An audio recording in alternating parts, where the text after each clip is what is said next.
Assalamu alaikum, урматтуу туугандар, достор.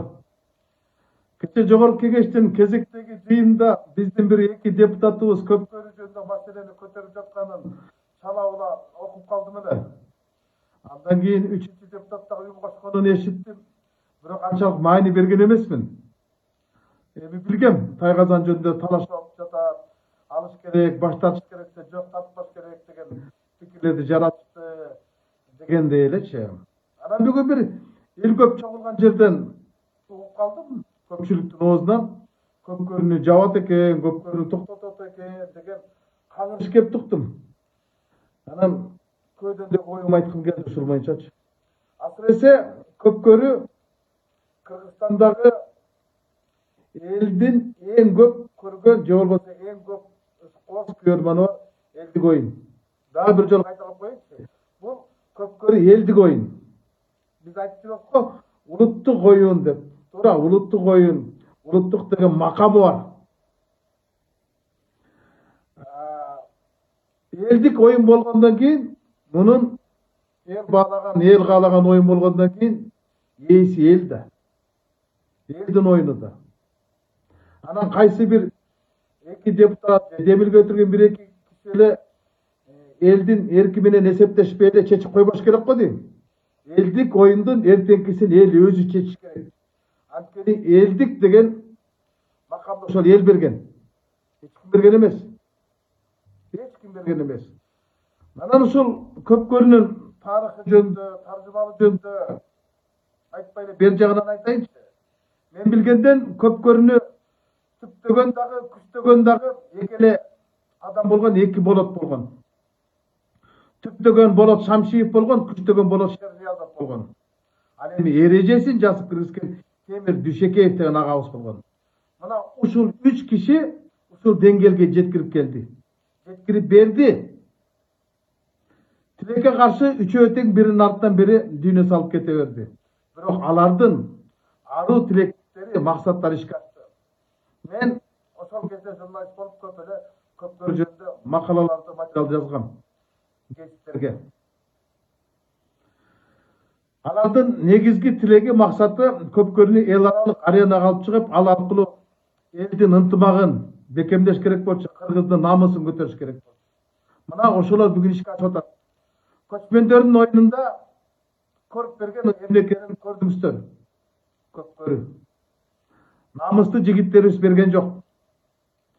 Элдин көпчүлүктүн көргөн ушул көпкөрү болот. Кечеги казактардагы көпкөрү боюнча дагы канчалык көп сөздөр айтылды. Туурабы? Демек бунун актуалдуулугу ашып ташып баратат. Эл аралык деңгээл эмес, дүйнөлүк деңгээлге жетти. ЮНЕСКОнун маданий мурастарына киргени бунун дүйнөлүк наамга жеткен деп айта берсек болот. Мактанбай эле айтсак болот. Канадада хоккей кандай болсо, көпкөрү Кыргызстанда ошондой деңгээлге жетти. Бразилияда футбол кандай деңгээлге жеткен болсо, Кыргыздын көпкөрүсү ошондой деңгээлге жетти.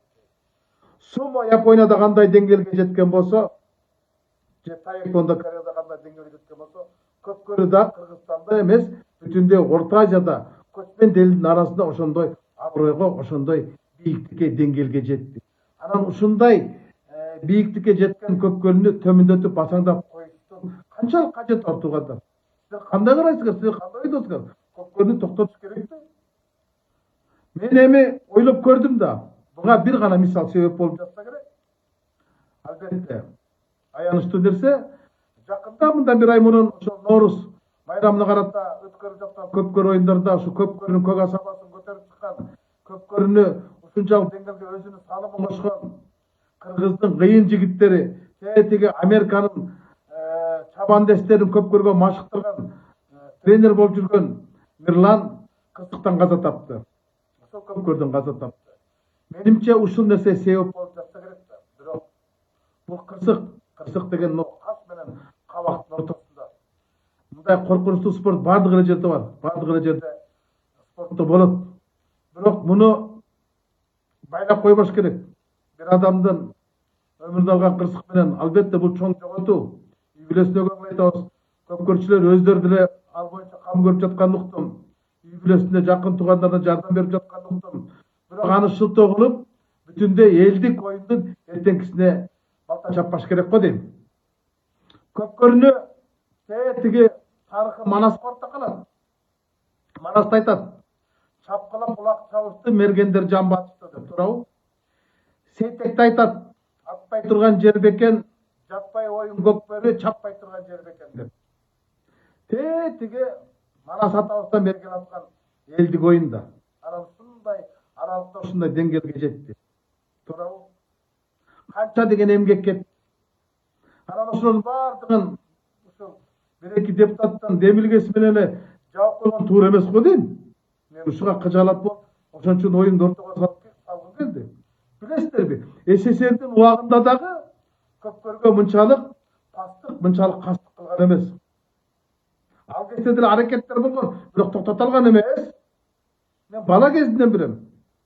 Ошол кезде эле Казак менен Кыргыздын чек арасында жакын жашайт. Ошол кезде эле биздин Жамбылдын Жубалы району менен биздин Кара Бура районунун көпкөрчүлөрү айыл-айыл болуп чабышып жатышты.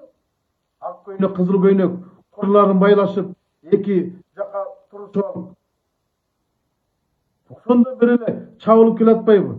Ошол СССРдин убагында СССРдин эң деген кыйын жазуучусу Чыңгыз Айтматов айлык барган сайын көпкөр чабып.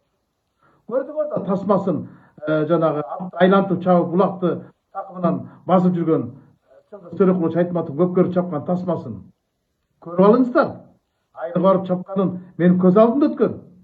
Жандап жүргөн Өмүрбек Бабановдун атасы Токтогул ак көйнөкчөн. Калпакчанын артында турган Калдалы деген аксакал. Ат үстүндө жүрчү өмүр бою мен классташ Кундуз деген атасы болот. Жанында кепкачан жүргөн Тайырбектин Үсөнбеги, Токбайдын Анаркулу, Наркулдун Жапары, Кыркбайдын Кубаны, Шүкүрдүн Мүзрапчасы, мына ошол биздин айылдын атактуу улакчылар менен инелери болот. Чыңгыз Төрөкуловдун айылы барган сайын ар күнү булак чапкан. Мына ошол киши Чыңгыз булак чапмак түгүл улак жөнүндө мынтип айткан. Эрендердин эр оюн калтырып кеткен ата-бабалардын кулдугум бар деп айткан. Бул аталардын мурасы да. Бул каада сал улуттук оюндардын анан дүйнөлүк, улуттук оюндардын эмес, дүйнөлүк маданий мурастардын тизмегине киргизип алып бүгүн кайта чыгарып атканыбыз туура эмес го дейм. Кандай дейсиздер? Ушул боюнча пикир кошуңуздар. Дегенде мен туура эмес көрдүм. Анткени каалайбызбы, каалабайбызбы, Кыргызстанда көпкөрүнү сүйгөн, көпкөрүгө күйгөн көпчүлүк башка спортторго караганда басымдуулук кылат. 1 миллион болбосо дагы жарты миллиондон ашык спорттор. Дегенде Кыргыздын канча майрам, той, салтанаттары өтүп атат. Эң эле көркөмү же болбосо көзүрүктүү көпкөрү да. Баардыгы көпкөрүнү күтүшөт. Сүйлөгөндөрдү күтүшпөйт. Башка маалекеси күтүшпөйт. Улак качан башталат деп турушат. Караңга чейин ошондо турушат. Анткени Кыргыздын бүйүрүн кызыткан оюн. Анан ал да башка нерсе эмес. Бул Кыргыздын ынтымагын бекемдеген, Кыргыздын эрдигин даңазалаган эрендердин эр оюну. Ошол эртеңкисине кайдыгер карабайлык көпкөрүнө чабуу бул туура эмес, токтотуу да туура эмес. Ал көрпенделик. Ушуну айткым келди.